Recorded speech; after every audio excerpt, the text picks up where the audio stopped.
Bien, bonjour à tous et bon début de semaine. Nous sommes déjà le lundi 16 juin. Et donc, dans un instant, on va recevoir Vislo. Bonjour. Bonjour. C'est un artiste, c'est un coach scénique, pardon, et il sera avec nous pour parler un petit peu de star. Cynthia Fumbel aussi est là. Bonjour. Merci d'être avec nous. Elle est sous-directrice de politique culturelle des affaires culturelles, du patrimoine et du conseil départemental. Sylvie Osier sera aussi avec nous un peu plus tard avec Élodie Méville, avec elle on parlera des Awawak, qui sont pas, nos ancêtres ne sont pas des Gaulois, mais ce sont plutôt des Awawak ou des Africains. On va en parler et puis on va terminer avec une citoyenne engagée, Gertie Curier. Les news, c'est Iman. Oui, bonjour Danick, bonjour à tous. Au niveau de l'actualité, on parlera du lancement du bac au lycée Bainbridge. Ça y est, c'est parti. Les élèves sont en train de plancher cette semaine sur les premières épreuves de ce fameux examen. On reviendra aussi sur l'inauguration de la Maison des Solidarités à Capesterre-Belle-Eau, donc un lieu carrefour d'aide sociale de proximité pour les personnes vulnérables. Il sera aussi question du handicap avec la nuit du handicap qui s'est déroulée à Calvaire-Bémao pour mettre en lumière les talents, les parcours, les réalités des personnes en situation de handicap. Et on terminera par l'inventaire nocturne des espèces dans le cadre de l'Atlas de la biodiversité qui s'est déroulé donc sur Petit-Bourg à Pointe-à-Bacchus. Merci. Mais l'actualité, c'est aussi ce qui s'est passé ce matin à Cabana Beach. Le sang encore coulé. Pas en grande quantité, mais quand même, les forces de l'ordre du gouverneur sont venues pour casser ce restaurant qui existe depuis plusieurs mois. Et cette intervention, comme par hasard, arrive un an avant les élections municipales à Port-Louis. Ce n'est pas tout à fait un hasard. Et on a vu le représentant de la commune de Port-Louis remercier dans un communiqué le préfet, c'est dire un petit peu jusqu'où on va. Alors la question qui se pose, jusqu'à temps la Guadeloupe qui a accepté ça, et ça, on pense que le Guadeloupéen commence à en avoir vraiment assez de cette situation, avec tout ce que nous vivons tous les jours. Bien sûr, il y a la violence, la drogue, le problème de l'eau, mais pas que. Il y a aussi les dispositifs que met en place le gouvernement colonial français. Et ça devient de plus en plus insupportable. Et comme le disait quelqu'un sur les réseaux sociaux ce matin, tôt ou tard, ça kéchiré et kéchiré pour de bon. Et c'est pas parce que les Guadeloupéens l'ont voulu, mais c'est parce qu'on a poussé les Guadeloupéens à un certain niveau. Et nous arrivons au moins, on peut pas quimber, et ça va arriver. En tout cas, ce qu'on remarque quand même, c'est un grand silence des élus à la veille de leur séminaire, de leur congrès. Et il y a quand même un artiste qui est intervenu, on le remercie, c'est M. Sadik, qui vient de faire une intervention. Peut-être qu'on verra tout à l'heure au cours du journal pour dénoncer un petit peu la situation et surtout de demander un peu plus de solidarité. Voilà ce qu'on pouvait dire sur l'affaire du Cabana. Il n'est pas fini puisque probablement il y aura d'autres réactions. On revient à l'actualité du jour et à nos invités avec Cynthia Pibel et Vislo. Merci d'être avec nous dans un climat qui est particulier, mais enfin il n'y a pas que ça en Guadeloupe, il y a autre chose puisque ce week-end encore, je crois que ce week-end il y a eu la fin, non c'est le week-end dernier. Le jury s'est réuni pour le standard. Bon, on va en parler. Vous êtes coach Vislo. Alors, comment ça s'est passé? Ça s'est bien passé. J'ai accompagné les artistes dans la catégorie danse et musique. En sachant que dans la catégorie musique, il y a des musiciens et des chanteurs, chanteuses. Et donc, on s'est rencontrés, on a échangé, on a transmis, j'ai transmis quelques clés, quelques tips pour qu'ils puissent aborder la scène de la meilleure des façons. J'ai envie de vous demander comment vous avez trouvé le niveau d'une manière générale. Je l'ai trouvé très intéressant. Oui. Évidemment, c'est un niveau où il y a des artistes qui sont encore dans un process de professionnalisation, donc qui n'est pas encore abouti. Ils vont démarrer. Comme on dit, il faut les booster un peu. Ouais, c'est ça. Et puis il y en a qui sont quand même beaucoup plus déjà ancrés dans ce qu'ils veulent faire et qui sont quand même plus avancés. Ils n'ont pas tous le même âge. Il y en a qui sont encore mineurs, qui ont 17 ans, comme il y en a qui ont passé les 25-26 ans. Mais ils ont la tête sur les épaules et c'était vraiment des profils et très singuliers, mais dans le bon sens du terme. Vraiment. J'avais été agréablement surpris. Tout à fait. Oui. Tout à fait. Ben, c'est terminé. Bon, alors, la finale, c'est quand finalement? La finale, c'est fin juin, c'est le 28-29 juin. Oui. Je ne serai pas présent, malheureusement. Oui. Mais j'espère que ce que j'ai pu leur apporter pourra leur servir. Et puis, de toute façon, même à distance, je reste connecté avec eux, avec les candidats que j'ai accompagnés. Et puis, comme ça, je pourrais leur faire des retours pour la prestation qu'ils vont faire pendant la finale. Alors, cet accompagnement, puisque c'était prévu dans le process de start, comment ça s'est manifesté pour vous en tant que coach? De la façon dont ce que j'ai fait concrètement avec eux, la façon dont j'ai travaillé, très simple, hein, que ce soit pour la musique ou la danse. D'abord, je fais une première connexion, une discussion.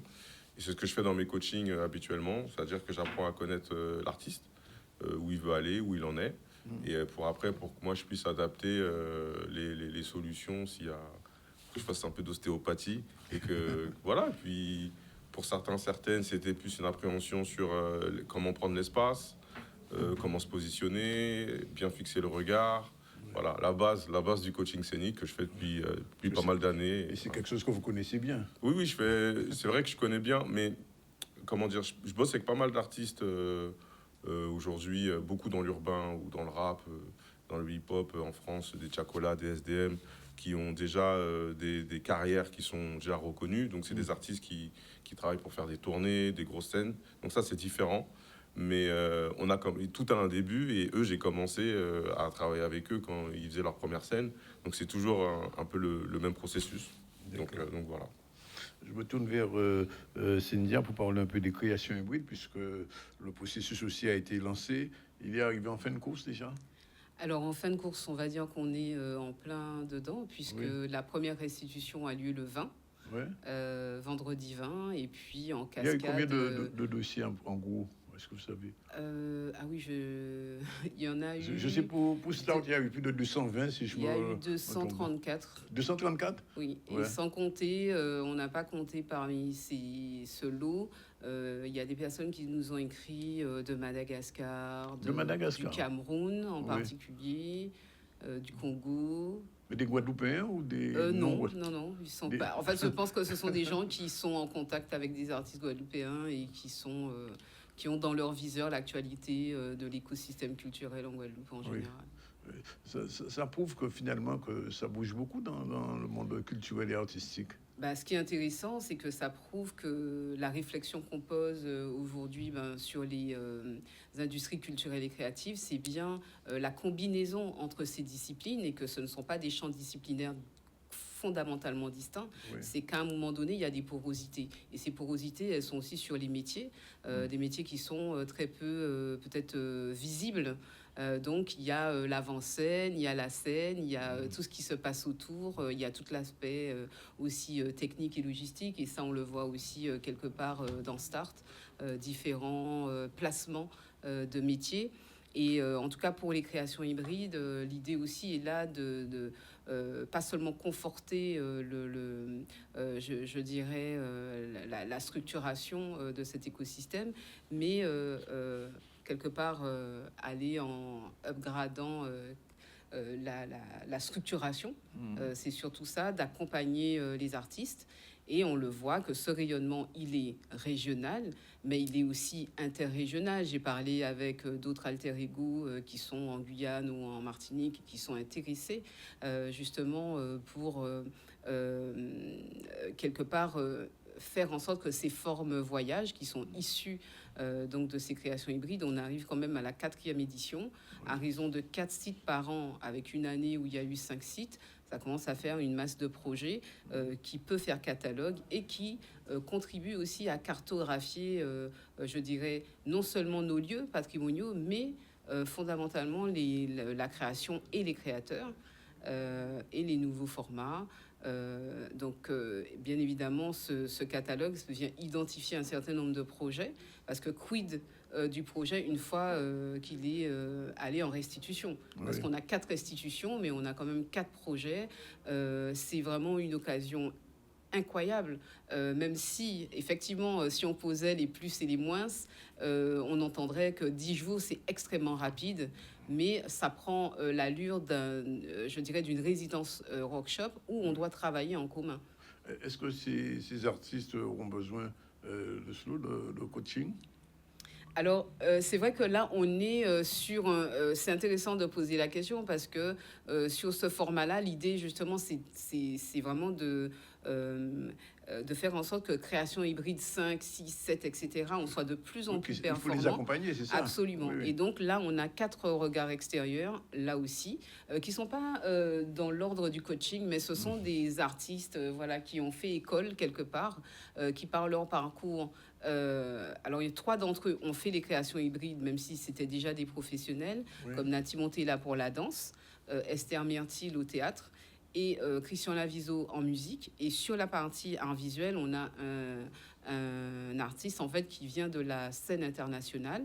Donc il est camerounais, dans l'Est camerounais, il a créé en fait Bonjour Station, qui est une résidence d'artistes. Donc l'idée aussi, c'est de voir comment on dialogue avec des résidences dans le monde. Et il s'appelle Barthélémy Togo. Il est actuellement au Maroc, mais il arrivera sur les fins des autres résidences. Et c'est intéressant parce que du coup, même ceux qui sont déjà professionnels, on a toujours besoin de ce compagnonnage, de comprendre un peu les parcours individuels et de travailler justement peut-être sur comment collectivement on structure aussi notre territoire. Parce que c'est bien quand les artistes reviennent et qu'ils nous témoignent aussi de leur expérience. Quelle est un petit peu la catégorie des artistes? Alors, je crois qu'il y a du théâtre, de la danse. Alors, on est un peu aussi sur cette catégorisation des industries culturelles et créatives. Donc, on a les arts visuels, on a le théâtre, la danse. Et la musique aussi, je crois. La musique, oui, voilà. La musique, oui. Et donc, dans les arts visuels, on va retrouver certains qui utilisent l'appareil audiovisuel, on va dire. Alors, le vin, c'est... Alors, le vin, on vous donne rendez-vous à la Ramée. c'est à la Ramée. À la Ramée, oui. Le vin, à l'habitation La Ramée. Alors, c'est la restitution déjà? C'est la restitution, parce qu'ils ont commencé le 10, et la restitution, c'est le 20. Donc on a donné rendez-vous à 19h pour accueillir le public parce que c'est aussi un moment d'échange et 19h30 le lancement. On aura de bonnes surprises? Évidemment, on aura de bonnes surprises. Pourquoi? Parce que les artistes eux-mêmes sont... pour certains ne se connaissent pas, comme sur tous les sites d'ailleurs. Ils sont constitués par des groupes associatifs ou collectifs, et qui sont adossés à d'autres groupes collectifs. Et ça, c'est sur pratiquement tous les sites.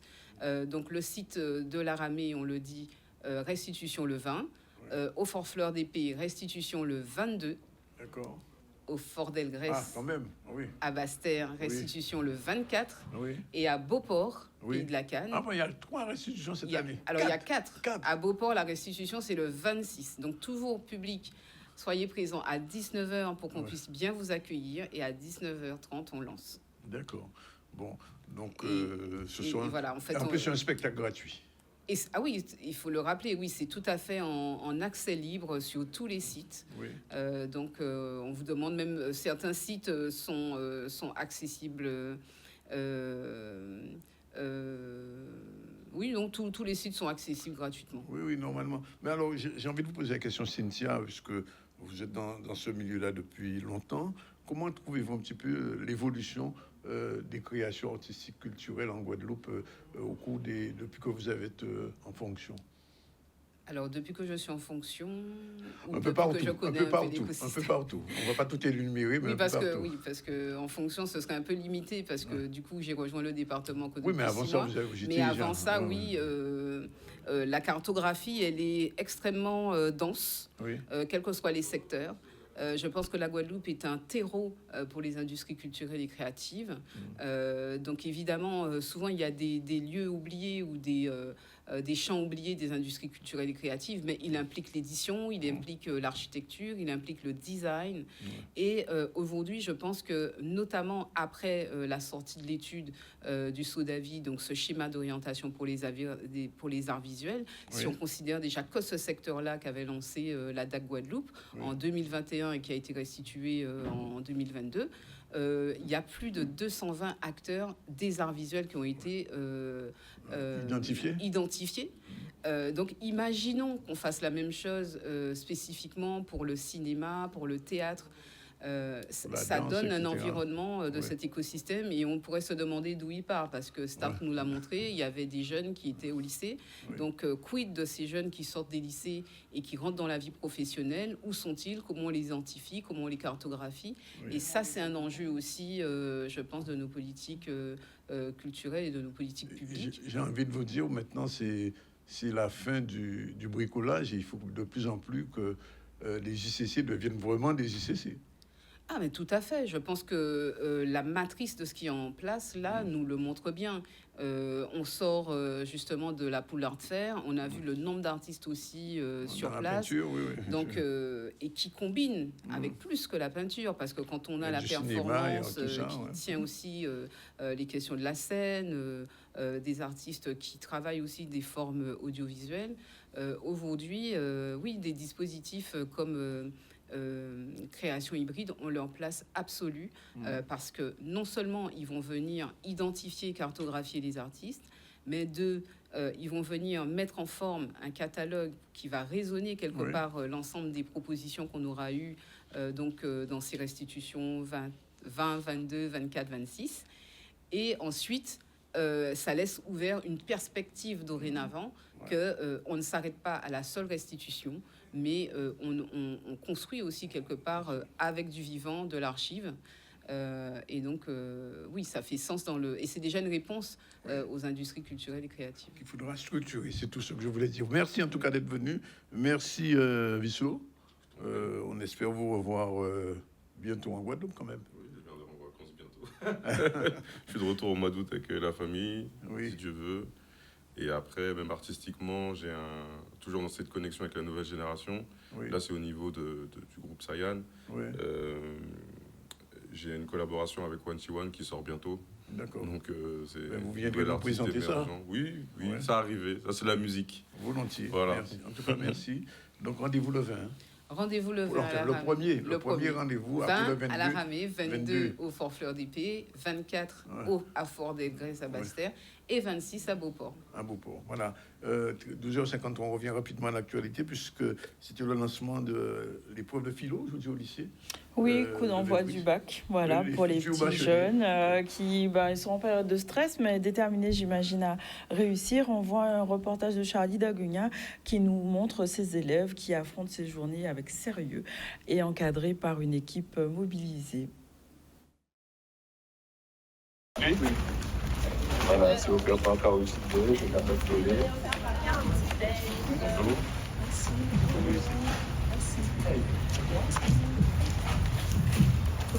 C'est important de le faire pour donner du courage aux futurs bacheliers. C'est un jour où ils arrivent un petit peu stressés. Il y en a qui sont partis peut-être sans manger correctement. Alors là, on leur offre un sac équilibré avec une bouteille d'eau Capes Dolé, avec une banane et un produit céréalier. Donc c'est une belle initiative de Kaoutsidej et qu'on encourage et voilà. 3 jours que je suis dans cette belle académie et on ressent, je reviens un petit peu à l'arrière. J'ai passé les bacs il y a pas sans quelques années. 2 ou 3 ans. Non, c'est vraiment un moment qui est très important. Oui. D'un côté, c'est l'aboutissement. On voit des jeunes qui sont extrêmement... c'est des sentiments très variés parmi les jeunes. Certains qui ont un petit peu de stress, d'autres qui sont plus sereins. Mais c'est un moment très important parce que pour eux, c'est le début, c'est la fin d'un cycle. Et le début, pour certains, peut-être d'une vie professionnelle, pour d'autres, pour passer d'un enseignement supérieur. Et il y a ce changement des mots en français entre élèves et étudiants. Ce n'est pas le même monde. Et je dirais, c'est vraiment pour eux la fin d'un cycle et l'ouverture de quelque chose de nouveau. Très confiant dans la jeunesse guadeloupéenne, très confiant de ce que nos enfants sont capables de faire. Et aujourd'hui, dans le cas de la réforme notamment, le lycée doit accueillir, quel que soit l'élève. C'est déjà à l'époque, mais aujourd'hui, le vecteur de travail du LGT Bainbridge, c'est que tous les élèves trouvent leur place dans ce lycée. Quel que soit l'élève, quel que soit le niveau, il faut qu'en arrivant en seconde, qu'il ait l'espoir d'avoir son baccalauréat.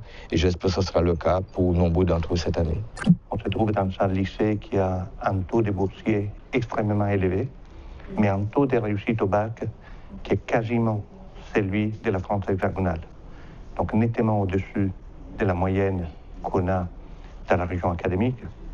Et je dirais, c'est la raison aussi pour laquelle je suis là, pour être proche de ces jeunes femmes et de ces jeunes hommes, mais aussi, ce qui est très important, c'est que l'école soit et reste le moteur principal pour donner une chance à toutes et à tous.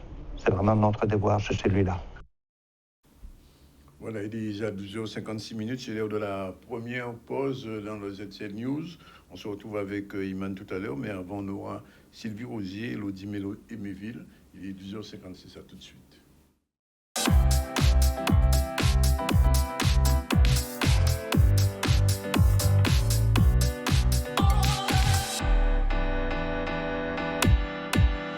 Nous sommes déjà de retour, il est 13h01. On vous rappelle que c'est aujourd'hui le lancement du bac, c'est ça?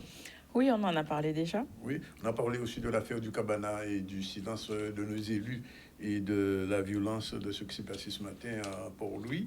Et comme on le disait, que c'est pas fini, on va revenir à des choses plus calmes.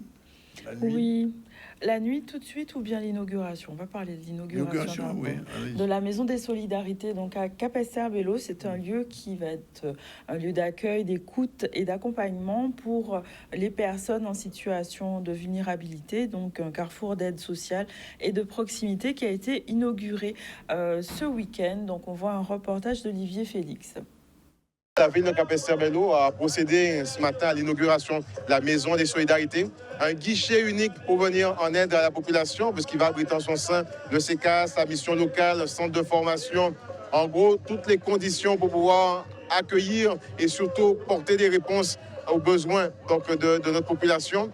Et c'était aussi l'occasion de pouvoir mettre à l'honneur un grand capestérien, le docteur Benoît Combé, un homme qui ne compte plus son temps ni ses heures au chevet de notre population. C'était une occasion pour nous de lui dire merci et surtout que ce symbole de solidarité et d'amour pour la population capestérienne puisse porter le nom d'un grand fils de Capesterre-Belle-Eau. C'est un grand honneur que m'a offert M. Jean-Philippe Pautois, maire de Capesterre.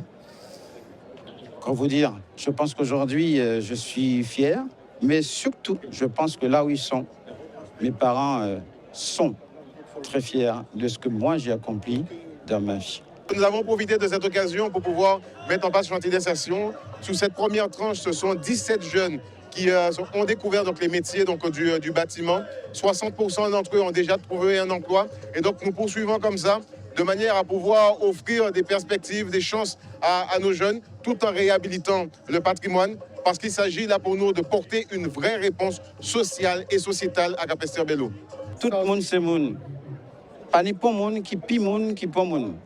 Ça veut dire qu'il faut rester humble.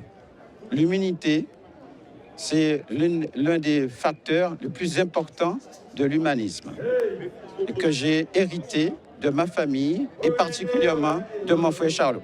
J'ai été élevé dans une famille, dans un milieu, dans un secteur particulier où le respect, le travail, l'ambition mesurée, tout ça, ça faisait partie de ce terreau qui a fait qu'aujourd'hui, j'ai pris ce chemin et que je suis arrivé jusqu'au bout.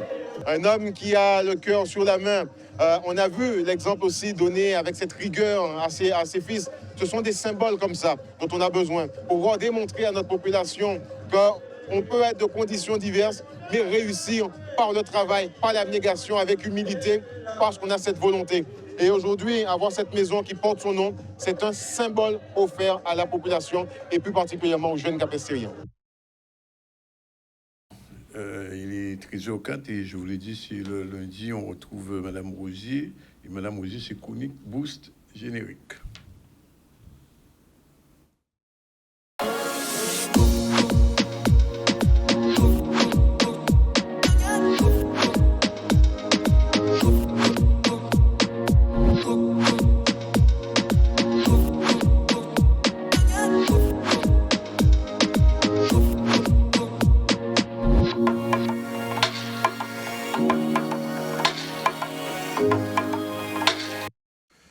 Sylvie Rosier, bonjour. Ça fait un mois qu'on ne vous avait pas vu. Non, ça fait que 2 semaines. Ah, 2 semaines, je crois que ça se faisait déjà un mois. Ça faisait tellement longtemps que je me disais que ça fait au moins un mois, voire 2 mois ou 3 mois, mais enfin 2 semaines. Quand même. Oui, enfin, je ne sais pas. Bon, Juste bref. 2 lundis. 2 lundis, 2 lundis, c'est beaucoup dans la vie qu'on vit. Bon, alors, qu'on construit une vision stratégique à long terme, qu'est-ce que c'est exactement pour aligner les ambitions individuelles et collectives pour un futur commun? C'est pour les politiques que vous dites ça?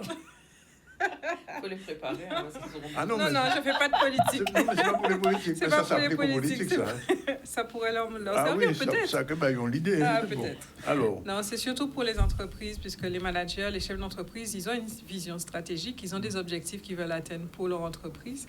Et donc, ce que je voudrais échanger avec vous aujourd'hui, c'est sur le partage ou la co-construction de cette vision stratégique. Parce qu'en fait, quand on est employé dans une entreprise, on nous donne des objectifs oui.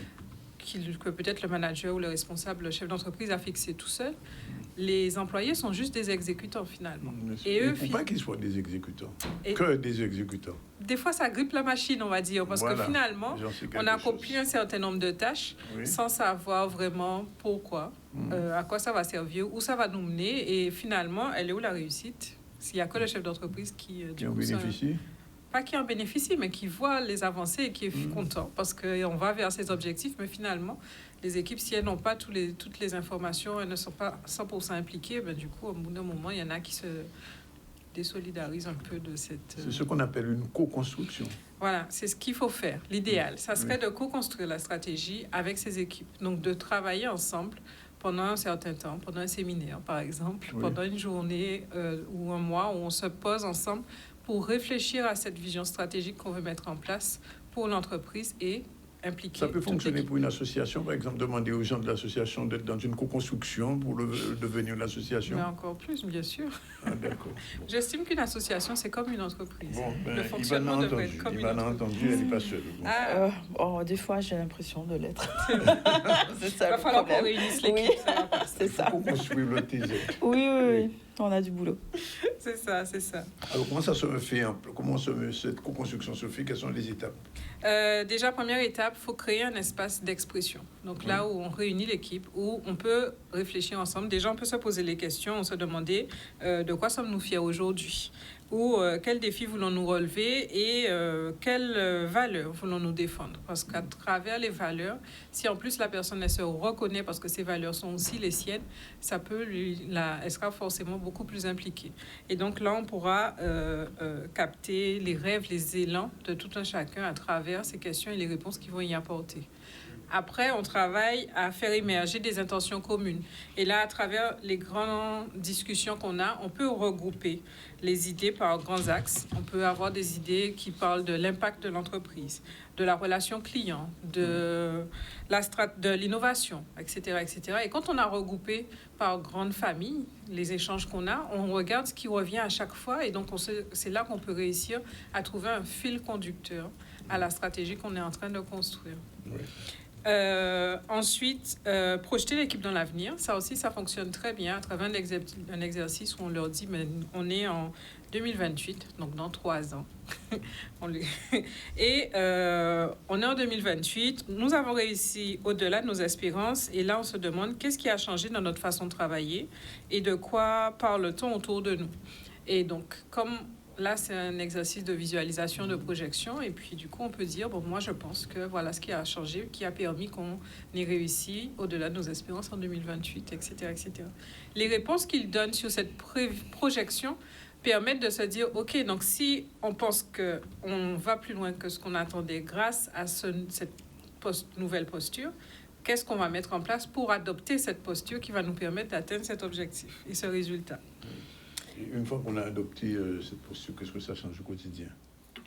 On travaille mieux. On travaille mieux ensemble. On oriente les décisions en fonction de la vision qu'on a établie avec l'ensemble de l'équipe.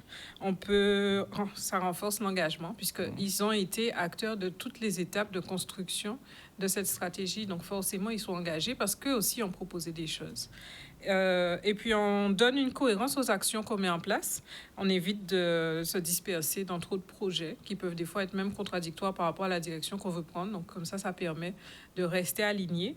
Et on attire les talents parce que, du coup, une entreprise où on sait que les employés ils sont bien puisqu'ils en parlent autour d'eux. Donc ça donne envie à des personnes de venir, de rentrer, d'être embauchées dans cette entreprise ou dans cette association, puisque du coup, on peut parler On le voit d'association. tous les jours, ça. Oui. Oui. Donc voilà. Et donc quand on a co-construit comme ça, chaque personne arrive à relier la vision qu'on a établie ensemble à ses propres visions personnelles, ses aspirations. Et donc, ça permet, du coup, d'avoir un engagement bien plus fort et plus durable avec l'ensemble de son équipe. Donc, pour le mois de juin, qu'est-ce qu'on peut dire? Un conseil, prendre le temps, même si c'est court, même si c'est une matinée, de prendre le temps avec ses équipes pour réfléchir ensemble à cette co-construction pour la vision, se donner, réfléchir à où on veut aller dans 3 ans. On aimerait que l'entreprise elle soit où, on aimerait que notre activité elle soit où, on soit reconnu pourquoi, et travailler à cette co-construction avec l'ensemble de l'équipe. Ça peut se faire sur un mur, par exemple, avec des post-it. On peut le faire en plusieurs étapes, si ça prend du temps. Et donc, avec des post-it, on émet les idées, on regroupe après ces idées par grande famille, et après, on réfléchit par rapport à ces grandes idées, qu'est-ce qui ressort, et donc, on construit cette stratégie ensemble. Et qu'est-ce qu'on peut organiser pour ça comme atelier? Ben, là, je trouve que c'est le moment idéal de faire un atelier team building ou un séminaire d'entreprise avec l'ensemble de ses équipes, puisqu'on est On n'est pas encore en juillet. premier semestre. Mais c'est très bien, fin juin, début juillet, Début juillet, avant les vacances, au retour des vacances, ça fonctionne. Mais Jardin c'est bien de d'eau, faire par ce exemple, moment. Comment? Jardin d'eau. C'est un très beau lieu, Ah, oui. Bon, d'accord, c'est noté. Donc, du coup, c'est un bon moment pour faire un team building avec ses équipes, pour prendre le temps, du coup, de travailler pendant une journée. En plus, hors du cadre professionnel, c'est encore mieux parce qu'on a une déconnexion. On y rajoute quelques activités ludiques qui permettent à l'équipe de se découvrir autrement. Je pose toujours la Et question puis, quand même, pour les gens qui découvrent aujourd'hui, c'est quoi le team building en deux mots? C'est comme un séminaire d'entreprise, donc c'est une journée ou une matinée hors du cadre du travail où on réfléchit, on échange ensemble, on se découvre De façon autrement. conviviale quand Et même, de façon assez conviviale, soit sportive, ça peut être avec du chocolat, un des choses comme ça. karaoké. Oh. Pourquoi pas? Tu as de bonnes idées, je vais les noter pour le projet, un atelier. Et puis, du coup, ils peuvent se découvrir autrement, échanger. Là, on arrive à faire ressortir des choses qui ne seraient peut-être pas venues aussi naturellement que si on avait juste fait une réunion d'équipe. Bon, ben c'est noté. On se retrouve lundi prochain, c'est pas la Pentecôte lundi prochain, non? Non, là, il n'y a plus de jour férié, je crois. Il n'y a plus de lundi férié. Ça va. Donc, Oui, on se retrouve va lundi vous prochain. retrouver la semaine prochaine. Merci en tout cas d'être venu nous dire tout ça pour la co-construction, je note. J'ai quand même une petite remarque, c'est que quelquefois, on a dans des entreprises des gens qui ont une idéologie, envie de l'agir juste pour gagner l'argent. Mais Alors ça faire la évolue. co-construction avec des gens qui ont cet esprit-là. Mais il faut savoir pourquoi il est dans cette posture-là. Pourquoi? Ben parce qu'ils ont l'argent. Parce qu'il y a quelque chose qui connecte à ça, c'est ce qu'on appelle la culture d'entreprise. Et Tout à c'est fait. quelque chose à développer. C'est Et exactement c'est ce ça. qui est le plus compliqué parce qu'on a beau Ça peut mettre prendre du temps, mettre des mais il graines, faut pas lâcher, en fait. la culture ne pousse pas. Ça dépend de la posture du manager aussi. Aussi, oui. Donc il faut venir bien avec du bon grain. Et bon grain. Voilà, il est 13h33. Élodie Éméville, on va parler des Awawak, nos ancêtres qui n'étaient pas des Gaulois. Et c'est la chronique de Madame Élodie Éméville, elle est professeure d'histoire. Elle revient un petit peu sur le parcours des Awawak, ce qu'on appelait les Amérindiens. Ils n'aiment pas trop le terme, mais c'est nécessaire. C'est parti.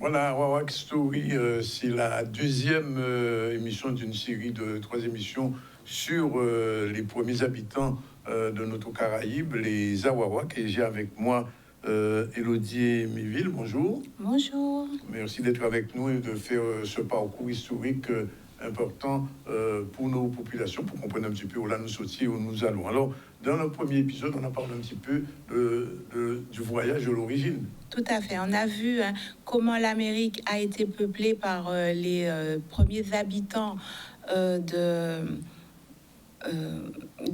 du du continent.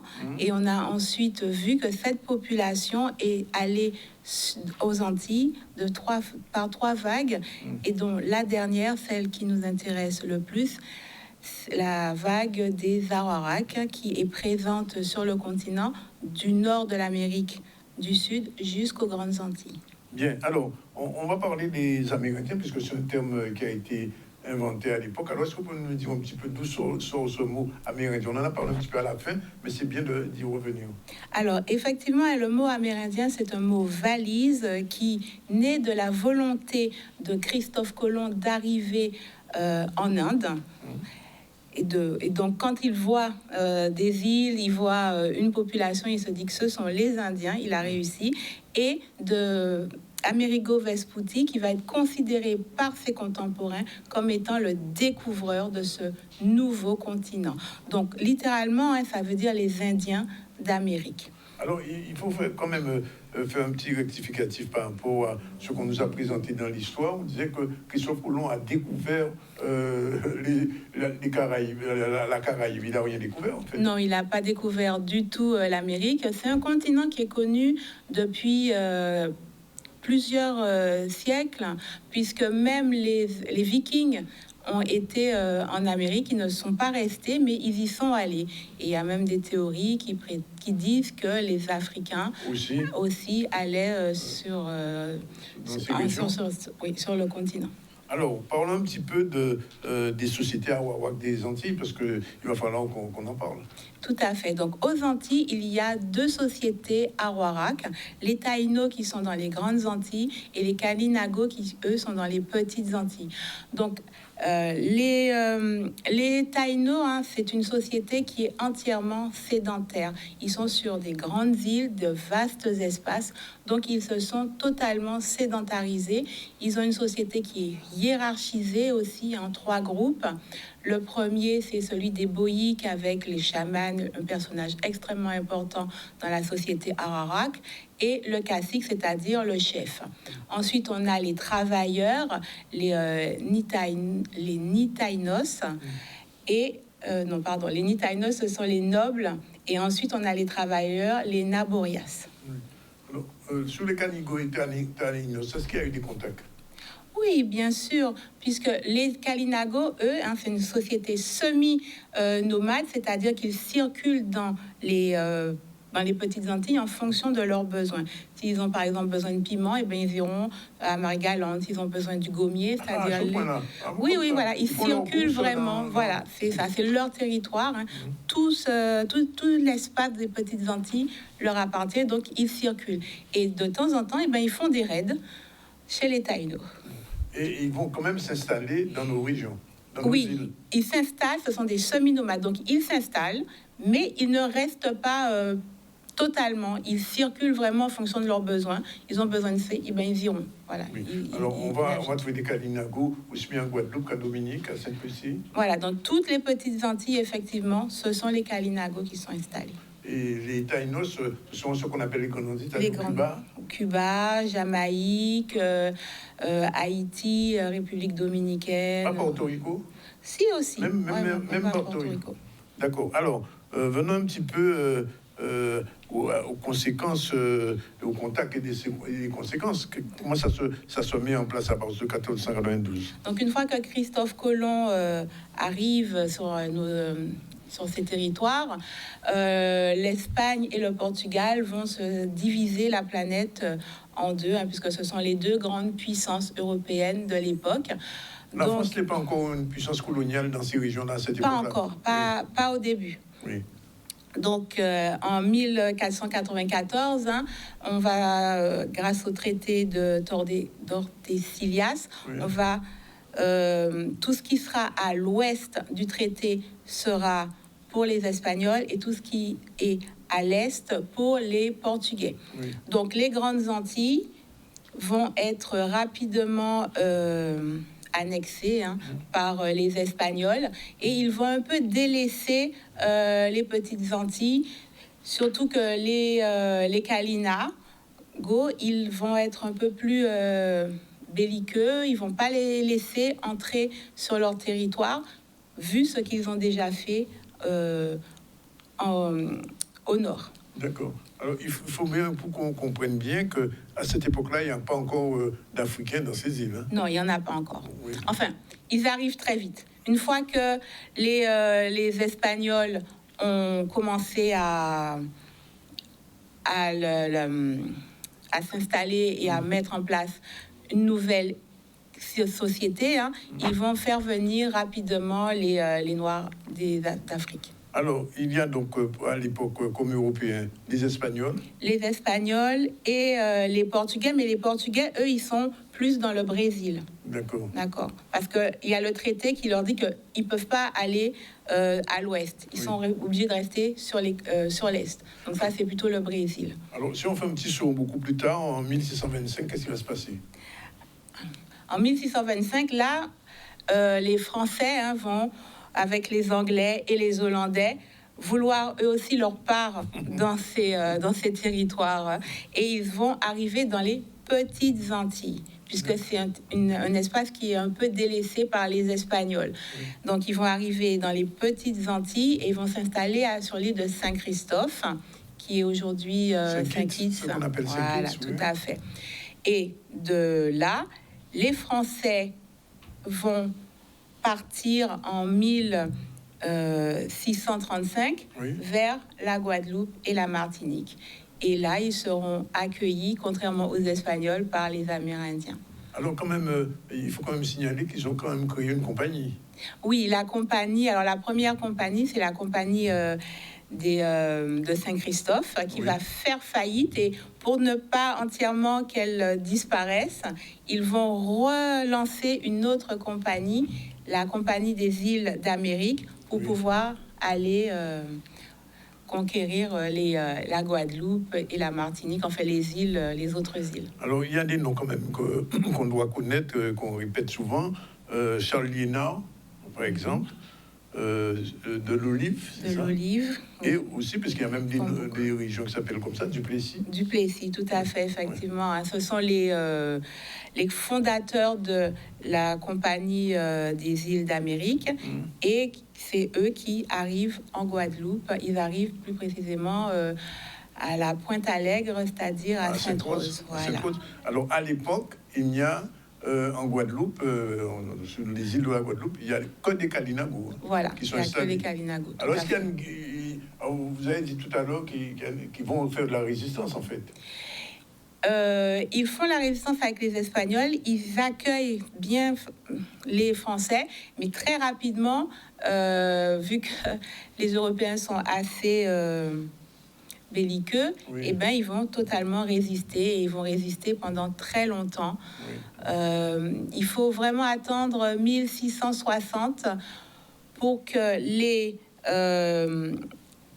Kalinago, les quelques chefs Kalinago, les Anglais et les Français font un traité. Ah, il y a un nouveau traité. Un traité, le traité du Fort Saint-Charles, qui va un peu répartir les territoires des Antilles, des petites Antilles, et leur laisser la Dominique et Saint-Vincent. Donc à cette époque-là, il n'y a pratiquement plus de Kalinago en Guadeloupe?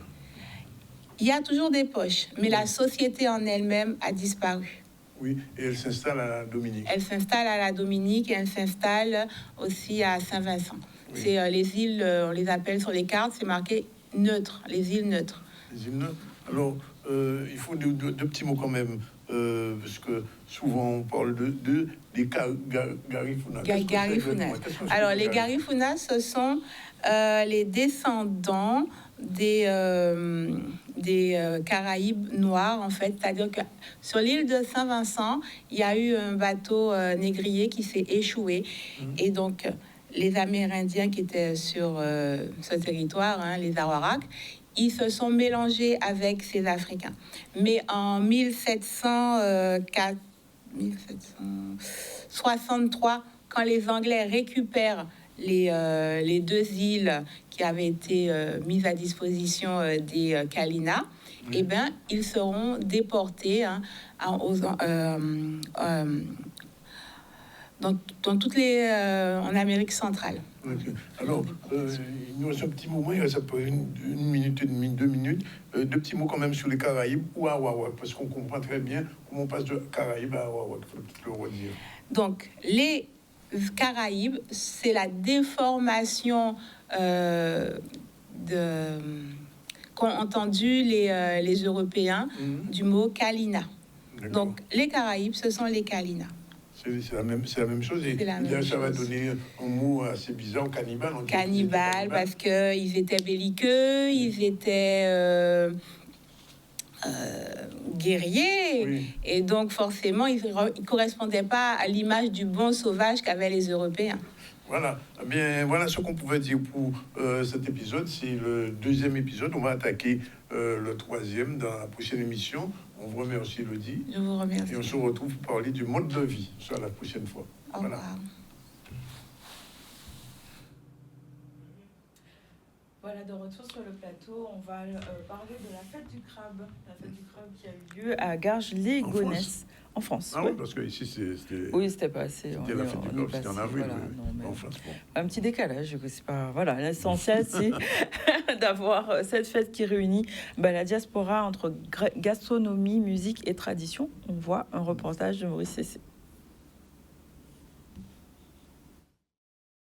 Bienvenue sur Outre-mer News, merci de nous rejoindre. C'est avec grand plaisir qu'on vous emmène aujourd'hui au Fort de Stein à Garges-les-Gonesse pour un événement majeur, la fête du crabe. Et oui, il y a aussi la fête du crabe ici à Garges et nous sommes avec Valentin, le président de l'association Modan Doblé. L'association Modan Doblé qui organise pour la 9e fois cette belle manifestation. Valentin, avec la tenue de rigueur, je suis très contente de te poser quelques questions aujourd'hui sur cette belle manifestation. D'abord un petit mot sur l'association. Effectivement, l'association Modan Doblé, c'est une association qui a pris naissance depuis 5 ans déjà. Et avant, j'avais une association qui s'appelait Modan Akrabla. Alors nous avons pu mettre en place cette manifestation Fête du crabe, je pense qu'il y a déjà depuis 9 ans déjà. Je me rappelle au restaurant de Champs-sur-Marne, le restaurant à volonté qui était là, qui nous a permis de faire cette belle manifestation. Et on a vu que ça avait une belle ampleur, ça rassemblait, c'était un moment de partage. Pour nous, c'était émerveillant et ça nous a permis aussi de voir et comment on allait mettre cela en place sur l'île de France. Et voilà, c'est parti. Aujourd'hui, on est sur la 9e. On a fait Nanterre. Ce sont des grands moments sur Nanterre, Noisy-le-Grand, Sevran et d'autres manifestations que nous avons fait même pendant cette histoire de Covid. Nous avons aussi fait des mini fêtes du crabe qui nous ont permis là aujourd'hui d'être là. Et voyez-vous, le public arrive à Campa et le plaisir pour nous, c'est de pouvoir partager, rassembler. Alors effectivement, nous sommes là pour célébrer le crabe aujourd'hui ici au Fort de Stein. Pourquoi avoir décidé de mettre le crabe en valeur et de le faire connaître aussi aux plus jeunes, il faut le dire, c'est aussi le but de cette journée. Alors le crabe a son histoire. Il faut savoir qu'en période de l'esclavage, nos aïeux n'avaient pas, les esclaves d'ailleurs, n'avaient pas le droit ou n'avaient pas cette manière de pouvoir se nourrir. Alors le crabe était très présent. Pourquoi on devait aller le pêcher? C'était une viande maigre et ça permettait aussi aux gens de pouvoir se nourrir. Et à travers le crabe, même à Morne-à-l'Eau et autres, ça a permis aussi à un certain nombre de personnes d'aller à l'école par exemple, ou de se marier parce qu'ils avaient des boîtes de crabe. Quand on disait à Morne-à-l'Eau, si tu n'as pas 32 boîtes de crabe, tu ne pouvais pas épouser une femme mornalienne. Alors ça a été un grand moment et là ça perdure et il y a cette histoire, il y a l'histoire de partage, il y a l'histoire de la tradition, de la culture qui est propre à nous et sans oublier que nous faisons partie d'un événement qui est sur le patrimoine français. Alors pour moi c'est historique et on doit le mettre en valeur et aujourd'hui vous voyez le crabe est très présent et c'est le vrai crabe de Morne-à-l'Eau qui est aussi présent sur le Fort de Stein à Garges-les-Gonesse. Et on va rester en France justement avec cette Guadeloupéenne qui a été mise à l'honneur, Erika Frédéric, qui décroche le 3e prix du trophée VIA remis par Business France en saluant son parcours à l'international. C'est aussi un reportage de Maurice Cessé.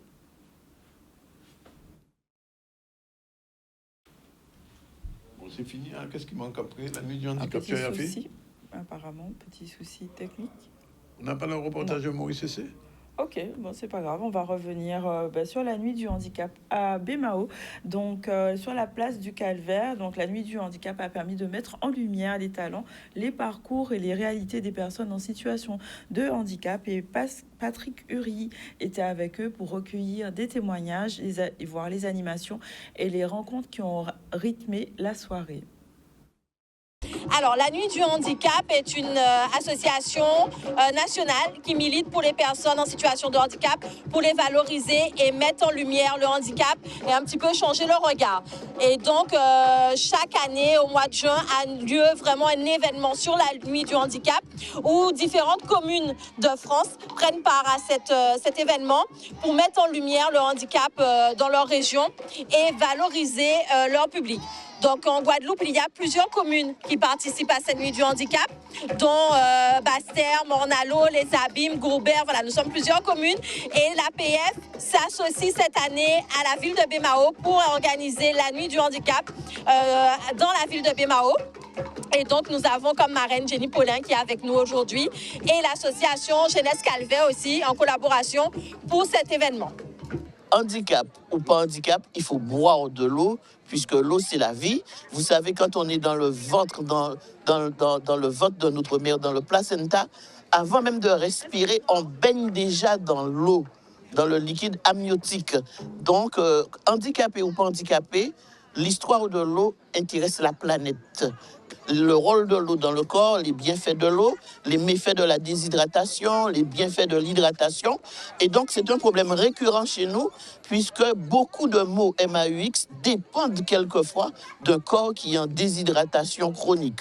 Et donc, là, je suis là pour parler avec les gens, pour leur dire pourquoi il faut boire de l'eau, à quel moment qu'il faut boire de l'eau, à peu près combien d'eau qu'il faut dans le corps, puisqu'on doit mettre en place une gestion de l'eau pour que les gens puissent s'épargner, s'éloigner des symptômes. Parce que quelquefois, on peut avoir une migraine incessante et cette migraine peut provenir d'une déshydratation parce qu'il n'y a pas suffisamment d'eau dans le corps. Nous avons eu des ateliers sensoriels, des jeux pour enfants. Nous avons eu la participation de partenaires, le CIRAC, pour des ateliers sourds et malentendants, des activités sur tout ce qui est parcours fauteuil, des jeux interactifs. Et puis là, nous avons donc Jenny Paulin pour la danse. Nous avons également eu de la danse de quadrille.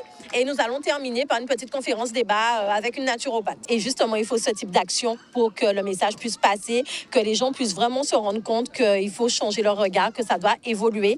Et nous devons vraiment inclure les personnes en situation de handicap qui ont des compétences et qui ont besoin aussi d'être intégrées, d'être valorisées.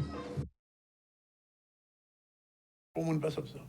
Voilà, il est exactement 13h33. Tout le monde passe comme ça. Mais oui, ils savent qu'il est 13h33. Et on se retrouve tout à l'heure pour la suite et la fin, puisqu'on va recevoir Gertie Courrier, citoyenne engagée. À tout de suite.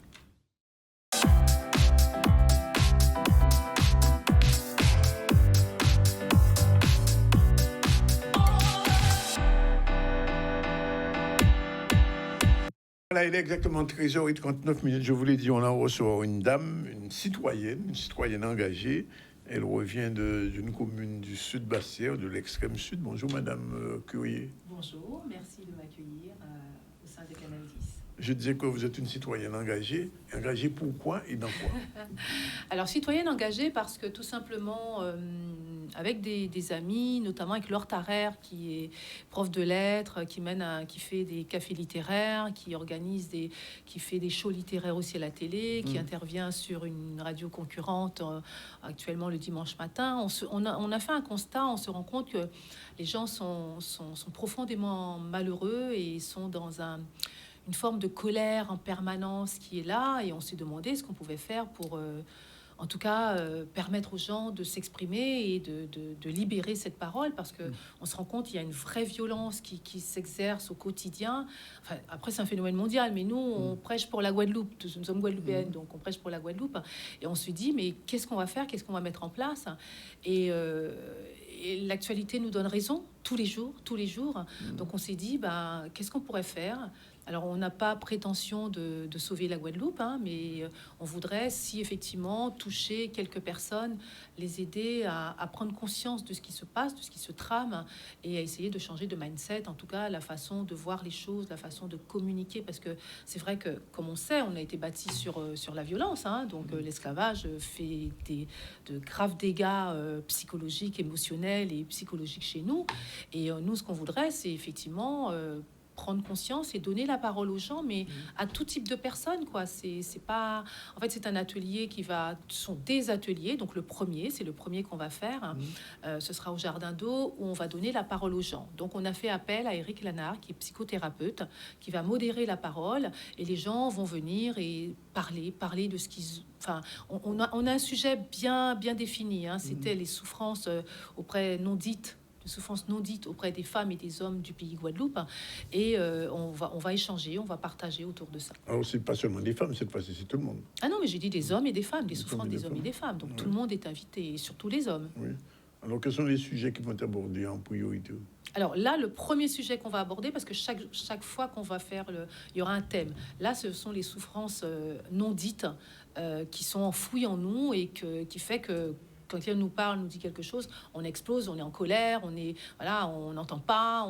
Et ça, c'est ce qu'on voudrait essayer d'expliquer aux gens, que voilà, déjà, échanger, l'écoute, s'écouter avant de réagir parfois. Et puis, cette souffrance, elle est là. Qu'est-ce qu'on en fait? Oui. Et ce sera des ateliers réguliers, c'est ça? Alors, notre objectif, c'est de le faire tous les 2 mois à peu près, pour dans un lieu différent peut-être. Alors là, cette fois-ci, c'est au Jardin d'eau. C'est Madame Sophie Berthelot qui nous reçoit gracieusement. Elle nous invite. Alors, le Jardin d'eau, c'est un lieu apaisant. Je dis ça aux Guadeloupéens parce qu'ils viennent, parce que c'est une Guadeloupéenne qui est à la tête de cette entreprise et qui nous invitait, qui nous reçoit gracieusement. Alors évidemment, on a demandé aux gens une petite partie, de consommer un jus de fruits, une glace, voilà. Et Sophie nous reçoit parce que ce lieu, je trouve qu'il est plutôt apaisant et propice à ce genre de débat.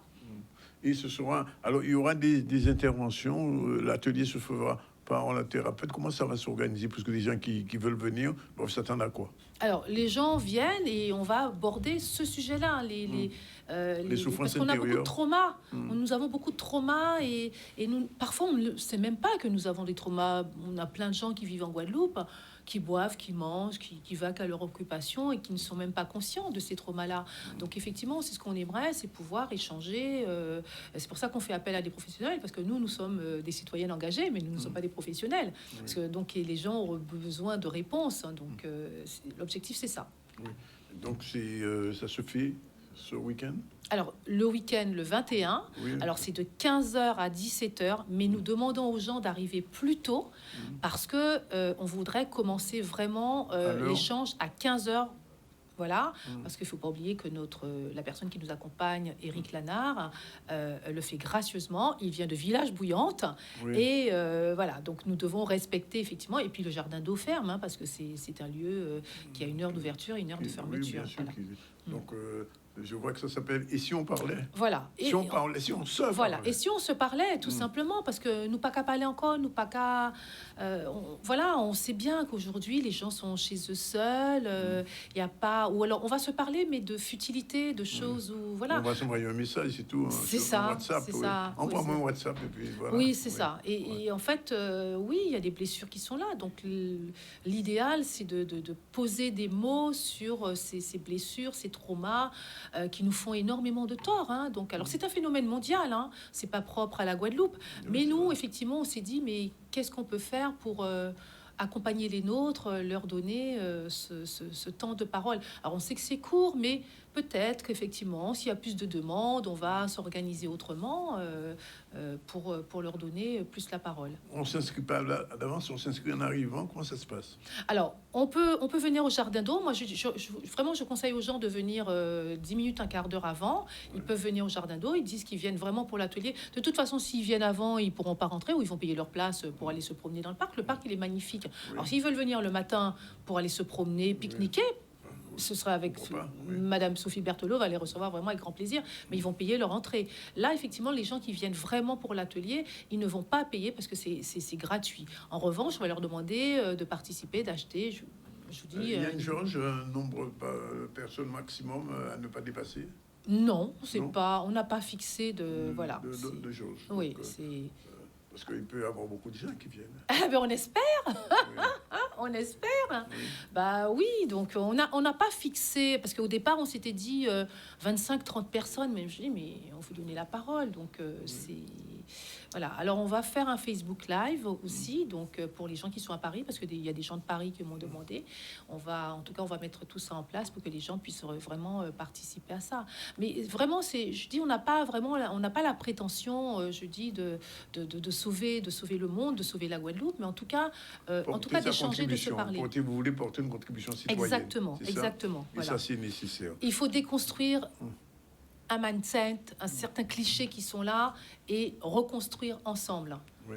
Voilà, on parlait tout à l'heure hors caméra, mais il y a la politique, mais les politiques qui sont là, ils s'organisent, ils font leurs trucs entre eux, mais sans tenir compte réellement de la santé mentale. Et aujourd'hui, on parle beaucoup de santé mentale. C'est l'année de la santé mentale. Oui, c'est l'année de la santé mentale, mais Oui. on se rend compte qu'il y a un véritable problème. Il y a un véritable problème. Comment se soigner si on n'est pas conscient qu'on est malade? Oui. Voilà, c'est ça le problème. Donc, Madame Curie, c'est une bonne initiative. On vous félicite, vous, Madame Laure Tarrer. Laure Tarrer, et tous les gens qui seront là. On espère que ce premier atelier sera suivi d'un autre. Ah mais bien sûr, Oui, mais ça oui, permet l'objectif de- c'est ça. Donc Oui. voilà, Et ça on a fait- partagé des flyers. Alors mon téléphone 06 90 51 85 50. Je répète 06 90 51 85 50 pour les gens qui veulent me joindre et qui souhaiteraient participer au débat. Bien, rendez-vous samedi, Samedi, 15h, un petit Alors, peu avant 15h. Un peu avant 15h. Arrivé à 14h45, Oui. comme ça les gens ont le temps de se dire bonjour. Et à 15h tapante, on commence démarre. l'atelier. Jusqu'à Voilà. Jusqu'à 17h. Jusqu'à 17h, c'est parti. Merci en tout cas d'être venu.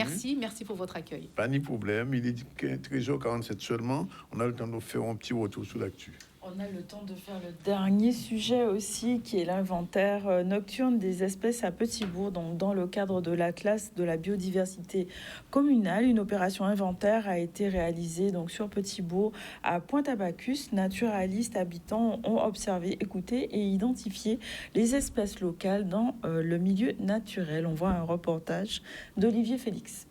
Le but, ça va être d'essayer ensuite de protéger des zones qu'on identifie comme en danger, par exemple des zones qui abritent des espèces menacées. On va essayer d'éviter certaines activités humaines pour les protéger et préserver la biodiversité de Guadeloupe. On a beaucoup de zones, on a des zones vers la lézarde, vers la moustique, on a d'autres zones un peu où il y a des pressions d'urbanisation, des zones qui vont être construites. Peut-être que c'est pour aussi essayer de protéger ces zones où il y a finalement des espèces menacées. Et Pointe-à-Bacchus, ça s'y prête totalement. Il y a une diversité de milieux qui fait qu'il y a beaucoup d'espèces. Donc voilà, on va voir ce qu'on trouve ce soir en animaux nocturnes. Pourquoi on fait ça? C'est pour sensibiliser les élus et d'autres. Parce qu'on vit quelque part et on peut être surpris de savoir les animaux, les êtres vivants qui sont là, et surtout le soir. Un expert peut-être peut revenir ici, secouer l'arbre qui est juste à côté et faire en sorte de faire voir des animaux que vous ne pensez pas être là. Pas forcément des gros, les auriez vus quand même, mais ça nous permet, nous, de mieux connaître les êtres vivants, surtout ceux qui vivent la nuit, parce que la nuit, c'est pas dans la nature où nous sommes. Et c'est pour cette raison que, comme nous avons cette obligation de faire l'atlas pour mieux connaître ceux qui nous entourent, parce que ce sont des êtres vivants qui vivent avec nous, qui participent au même écosystème que nous, et ils ont un rôle qu'ils jouent dans l'écosystème, et les connaître, c'est une bonne chose, pour ne pas les détruire, pour les protéger et faire en sorte que nous puissions vivre en commun et que ça soit efficient. Les chauves-souris, c'est les animaux phares. Après, la nuit, on peut aussi voir les grenouilles. On peut aussi voir beaucoup d'insectes, les reptiles aussi. Donc, c'est surtout ces animaux-là qu'on va cibler avec les chauves-souris. Et les autres mammifères qui vont se promener aussi sur la zone. Ça va être un moment très intéressant. Personnellement, je n'ai jamais pu réaliser une telle activité de découverte de nos espèces en milieu naturel et surtout en nocturne. Donc ça va être très intéressant. Nous attendons que le public aussi y vienne. On rappelle que l'Atlas, c'est la méthode pour nous de mieux connaître cet environnement-là, de mieux la préserver et de tâcher de développer Petit Goût tout en préservant son environnement. Donc, nous allons nous prêter un bel exercice là ce soir. Voilà, et donc on va peut-être voir ce reportage de Maurice Cessé, s'il a été téléchargé concernant la remise de trophées donc, pour cette Guadeloupéenne qui a été célébrée. On voit le reportage tout de suite. Dans le cadre de son partenariat avec le ministère des Outre-mer, Business France a organisé la remise des trophées du 3e Grand Prix VIE, Volontariat International en Entreprise des Outre-mer. Les meilleures expériences de VIE ou VIA de jeunes ultramarins ont été récompensées dans les locaux de Business France à Paris. Tous les jeunes ultramarins ayant débuté un VIE ou VIA entre octobre 2022 et décembre 2024, avec au moins 6 mois de mission effective, ont pu participer au concours. 10 VIE ultramarins ont été sélectionnés parmi une vingtaine de candidatures par un jury composé de représentants de Business France, du ministère chargé des Outre-mer, ainsi que des partenaires privés sur des critères tels que la pertinence dans la recherche de la mission, l'intégration au sein du pays et dans l'entreprise ou encore la qualité du contenu, de la narration et des conseils. Géraldine Gouillette pour la Martinique et Iricia Frédéric pour la Guadeloupe font partie des heureuses lauréate. Avec moi, une Guadeloupéenne, Iricia Frédéric, qui vient d'obtenir un prix. Elle est souriante, ravie. Alors, comment avez-vous une idée de participer à ce concours? Et parlez-nous un peu de cette expérience VIE pour tous les jeunes qui nous écoutent.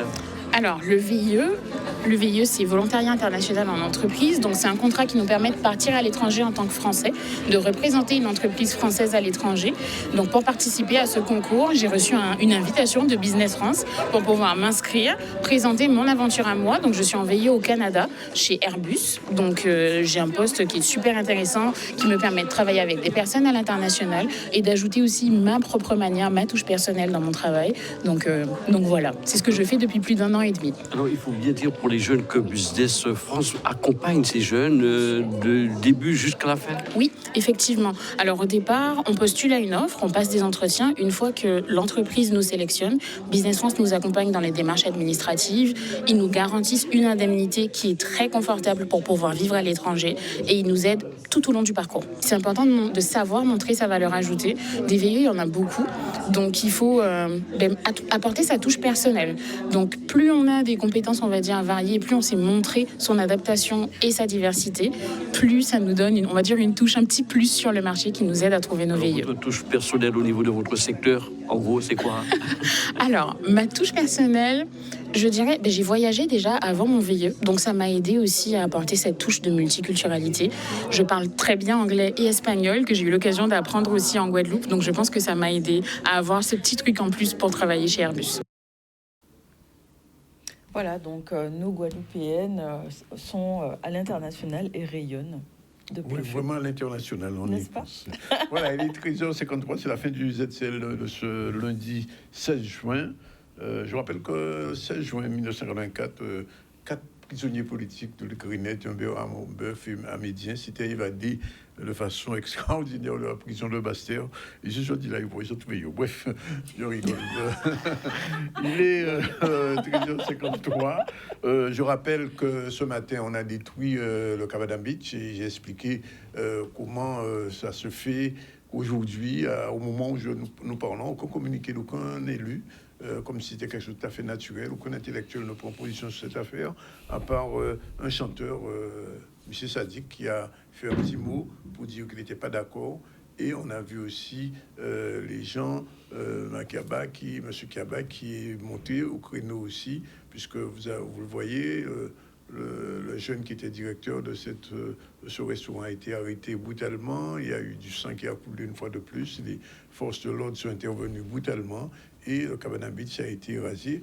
Et le maire de la commune, il a remercié le préfet et les gendarmes. Voilà, 13h54. On a reçu Vice, le coach scénique qui est venu, bien sûr, parler de Start. Et Cynthia Fibel, qui est sous-directrice de politique culturelle au département, qui est venue parler des projections hybrides, des créations hybrides. Ensuite, Sylvie Rosier nous a fait une chronique sur construire une vision stratégique à long terme, aligner les ambitions individuelles et collectives pour bâtir un futur commun. Pour les entreprises, mais c'est très valable pour les politiques aussi. Et je pense qu'elle devrait envoyer cette chronique à nos hommes politiques. On a reçu Madame Élodie Méville de Trois-Rivières, c'est une historienne, et avec elle, on a fait un petit point sur les Kalinago, l'histoire des ancêtres des Guadeloupéens des Kalinago, parce que je rappelle que le Kalinago habitait ici avant Christophe Colomb. Christophe Colomb n'a donc rien découvert. Elle l'a dit, Madame Méville. Et donc, les Kalinago ont été massacrés par les Français quand ils sont arrivés ici après 1635. Mais quand même, il y en a qui ont survécu. Et dans le sang de certains Guadeloupéens encore, la trace de ces Kalinago. Je connais une dame d'ailleurs que j'appelle Kalinago, qui ressemble beaucoup à une Kalinago. Avec Madame Courrier qui est encore avec nous, on a parlé de cette action citoyenne qui aura lieu samedi prochain. Ça se fera au Jardin d'eau à partir de 15h. Et vous conseille de venir très tôt. Avec elle, on va parler avec Madame Laure Tarrer. Il y aura un petit talk avec un thérapeute aussi, un coach thérapeute, qui parlera un petit peu de tous les traumas que les Guadeloupéens ont dans leur intérieur et qui font que la Guadeloupe se porte mal, comme beaucoup de Guadeloupéens. Donc rendez-vous samedi 21 à partir de 15h, mais 20 moins plus bonnet. Sinon l'actu, mais c'était Iman News.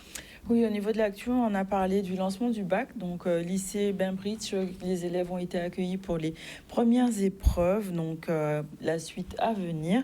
On a aussi évoqué l'inauguration de la Maison des Solidarités, donc, qui s'est déroulée sur Cap-Esther-Bello. On est allé sur Bémao concernant la nuit du handicap qui s'est passée au Calvaire.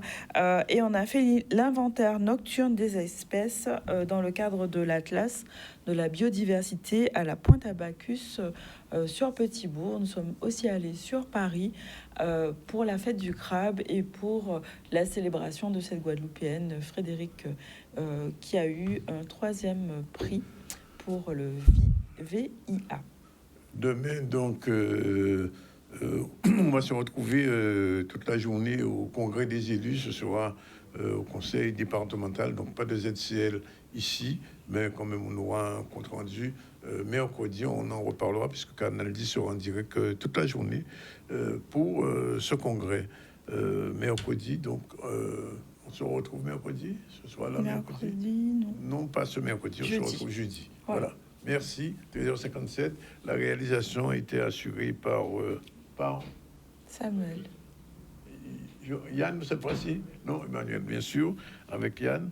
Et avec le soutien de Satiam en back-office. Voilà, fini à mercredi.